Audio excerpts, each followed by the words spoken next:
great Americans, we find inspiration and purpose.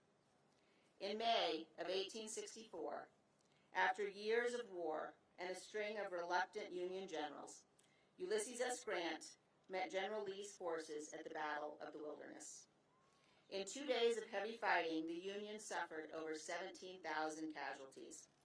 At the end of that battle, General Grant faced a choice.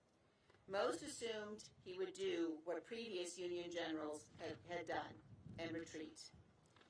On the evening of May 7th, Grant began to move.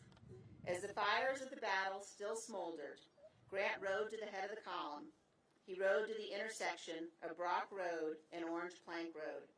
And there, as the men of his army watched and waited, instead of turning north back towards Washington and safety, Grant turned his course south toward Richmond and the heart of Lee's army. Refusing to retreat, he pressed on to victory. Lincoln and Grant and all who fought in our nation's tragic Civil War, including my own great-great-grandfathers, saved our Union. Their courage saved freedom. And if we listen closely, they are speaking to us down the generations. We must not idly squander what so many have fought and died for. America has meant so much to so many because we are the best hope of freedom on earth. Last week in Laramie, a gentleman came up to me with tears in his eyes. "I'm not an American," he said, "but my children are. I grew up in Brazil. I know how fragile freedom is, and we must not lose it here." A few days ago, here in Jackson, a woman told me that her grandparents had survived Auschwitz. They found refuge in America. She said she was afraid that she had nowhere to go if freedom died here. Ladies and gentlemen, freedom must not, cannot, and will not die here.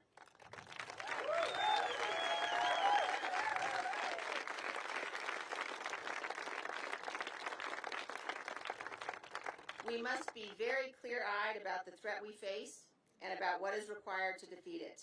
I have said since January 6th that I will do whatever it takes to ensure Donald Trump is never again anywhere near the Oval Office, and I mean it.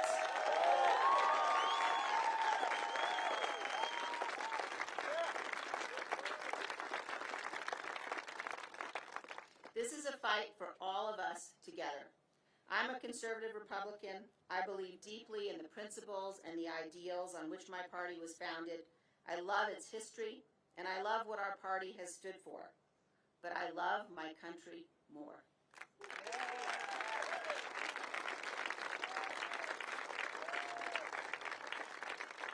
So I ask you tonight to join me. As we leave here, let us resolve that we will stand together, Republicans, Democrats, and Independents, against those who would destroy our republic. They are angry and they are determined, but they have not seen anything like the power of Americans united in defense of our Constitution and committed to the cause of freedom. There is no greater power on this earth, and with God's help, we will prevail. Thank you all. God bless you. God bless Wyoming. God bless the United States of America. Thank you, guys.